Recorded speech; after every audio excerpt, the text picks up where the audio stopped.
So, Jose Padilla, you are a public accountant from Universidad Iberoamericana in Mexico City. Tell me about about your journey from moving from Mexico to the UK, but also working for the big four companies. Yeah, absolutely. Thank you so much, Marcela, for your interview and the time. I think that the most interesting part is the clash of cultures, and not only about how we work, but also the mindset. I've been working my whole life for the last 30 years in international taxation, M&A, so I'm used to deal with international investors, not only in Mexico, but in the rest of the region in Latin America. We might look the same, but we are not the same, and especially the two largest economies are Brazil and Mexico. We are complete different worlds in many ways. So besides the fact that we are so close to the North Americans, Canadians, and the US that are huge investors into the region, especially in Mexico, and you know the level of substance, not only from an economic point of view, but from a political point of view, that they influence the country. I was used to deal with international investors. But coming here, I realized that it's a completely different world. It is, of course, they are used to invest abroad. They are used to manage the risk. They are used to deal with different cultures, not only the emerging markets that we have in our region, but also in other parts of the world. So they already face the challenges that we have been facing recently only, because we are starting moving abroad, starting investing abroad. But they have been doing that for hundreds of years. So when you face this type of mindset, this openness, this management of global businesses, I think that is very enrichful. You learn different things, different skills, and it's not only about technical matters, but it's also about business cultures. And it's so diverse, right? It's not only about the UK, but there's so many businesses that are performed through the London exchange market, for instance, or they are handled by the law firms from London for different parts of the world, Middle East, Asia, Central European countries. So I think that was very difficult to understand this and to adapt to this mindset, this business culture, this sophistication to run businesses, the speedness, the multitask approach, and to be pragmatic.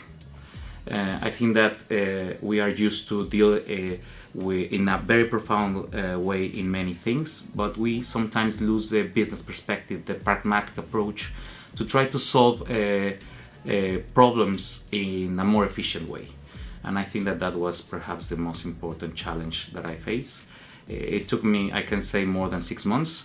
But at the end of 2 years, 3 years, I realized that the UK is so big and you can travel around so many different countries that you learn from different cultures. So it's not the same dealing with a German investor that dealing with a Nordic investor or dealing with a Mediterranean investor. They are completely different. But they are so used to, because they have been living in this or interacted between them for so many centuries.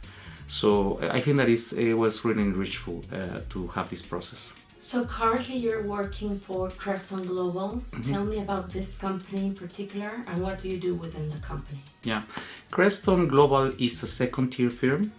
So it's I might say that we are in between the 9 and 11 largest consultancy firm in the world. We have the same spectrum of services than any other big four, for instance. So we have audit, we have accountants, we have legal, we have taxation, we have technology.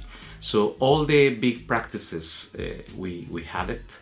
And the idea is to support the companies in a more personalized level. So it's not only about looking for the project, it's not only about looking for the transaction, but also looking for the people that is involved into that transaction, to be a current advisor, not necessarily the only one, or not necessarily the preferred one, but the best one. And it's, as you know, it's not only about giving the technical solution, but it's also about the service. So you have to be there with your client, you have to partner with your client. So with Kreston, I found that it's a great firm for me personally, and for the firm globally and locally to have this kind of relationship with clients. What are the current opportunities and challenges in your industry? Let's start with opportunities. Yeah. Well, the opportunities, I think, are significant, right? So we are moving so fast in this world, especially about technology, as everybody knows. Technology that has been used by the authorities, local authorities, to run audits, that are used for companies to approach vendors or suppliers or other clients as well. So I think that the opportunity is in the technology and how we interact with the technology. So we need to know how to use the tools, the resources, the artificial intelligence. So it's not only letting the technology save us time and perhaps doing the work for us. It's how we can use it in our favor for the benefit of the clients. And I think that that's the most important opportunity that we have at the moment. To not lose perspective about the human side of the technology and how we personalize this service rather than only provide mega data or just the solution that is provided by artificial intelligence. We have to still communicate better, still to translate these results in a proper way to get the best results. How about the challenges facing the sector? I think that we cannot think about the challenges without losing the global perspective, right? So the global impact of the geopolitical situation. I think that most of the companies are facing a lot of challenges for strengthening the rules by the law, by the local regulations, by the authorities, trying to find better ways to solve the controversies with them. And I think that that's the most important challenge, because we are so diverse and the world is so unique that you have to find a solution particularly for each country. And each country have their own rules, have their own habits, different ways to get into a settlement. So I think that the most important challenge nowadays is that we are facing more regulation to have more audits from the authorities around the world, and the solutions and the way that we can communicate with the tax authorities is really important. Well, not only taxes, but also regulators and so. So for you being Mexican, a professional in the UK, has it been an advantage? Has it opened more doors, or on the contrary, has it been harder for you? Yeah, I think that both, because from my perspective, it's about adapting, being flexible. So I have to adapt when I was based in Mexico City.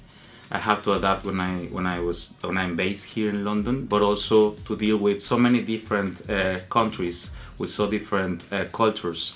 I think that I have the chance to take advantage of both circumstances, to have local knowledge, to develop myself in Mexico, but at the same time to transform in a way myself being based here. So I have access perhaps to different markets, perhaps to different roles, to different professionals, to learn from them as well, but using also my background. So I think that it has been difficult there, but it's been difficult here. So I cannot say that it's easier or more difficult. I think that the secret is to adapt and to find the ways to open new doors, and doors will be there anyway, so we need to know how to open them. So do you think the Mexican Chamber of Commerce is helping you adapting, opening new doors, or create a network with other professionals? Well, that's a great question, because I think that now that the Chamber of Commerce is relaunching, is investing in this kind of efforts, trying to connect with other Mexicans in the UK, with other businesses, and to support each other, I think that will help us. This is an intangible that nobody can predict and nobody can measure. I think that is something that each one of us needs to do, to support each other and to find business for all of us. And at the same time, we meet fantastic people, we interact better, and we keep our learning process going. So what is the link that you have in your job between the United Kingdom and Mexico. Do you have clients in Mexico? Yeah, I have clients in both sides, right? So, and not only the UK, but also North America and Europe, Central Europe. But because I'm based in London, I can connect easily with both regions, North America and Central Europe. So I am basically advising multinationals that invest in Latin America. It is common in the past that they were using Mexico as a hub to expand into the region. Of course, Brazil is as twice as big as Mexico, but considering the markets, I think that Mexico is very useful because of the tax-free network that Mexico has and the alignment with the OECD directives that Brazil doesn't. And that gives us a good advantage on that sense. So my core is advise these multinationals that invest in Latin America, but also companies, Mexican companies or Latin American companies that invest abroad, in the UK, for instance. And for that, I have the support of my colleagues in the UK, that we have significant presence, as I said, just to give you our perspective. But I think that I mentioned that we are ranked as between the 9 and 11 largest firm in the world. In Mexico, we should be around the 8 largest consultancy firm in Mexico. In the US, we are 7. Here, we are top 10. So that's something that gives us the presence and the capabilities to provide this kind of advice.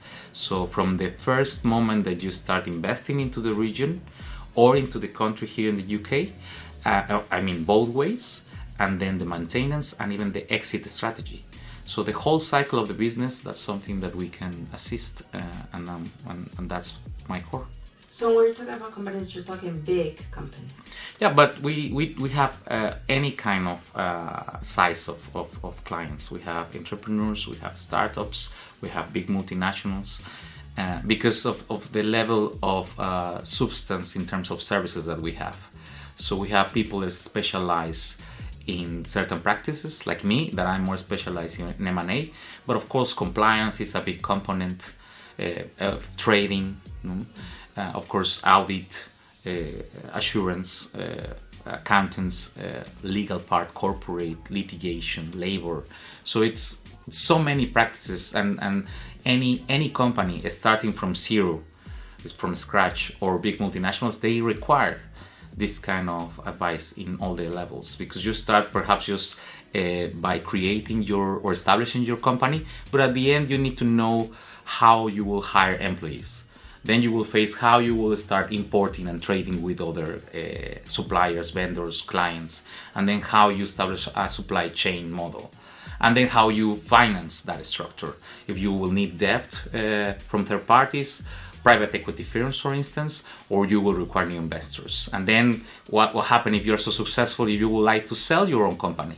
Then you will need advisors to help you with that transition. So it's the whole cycle of the business, and no matter the size of your business, we can assist in any part of the world. We are around 30,000 people. We have offices, I think, that in more than 120 countries.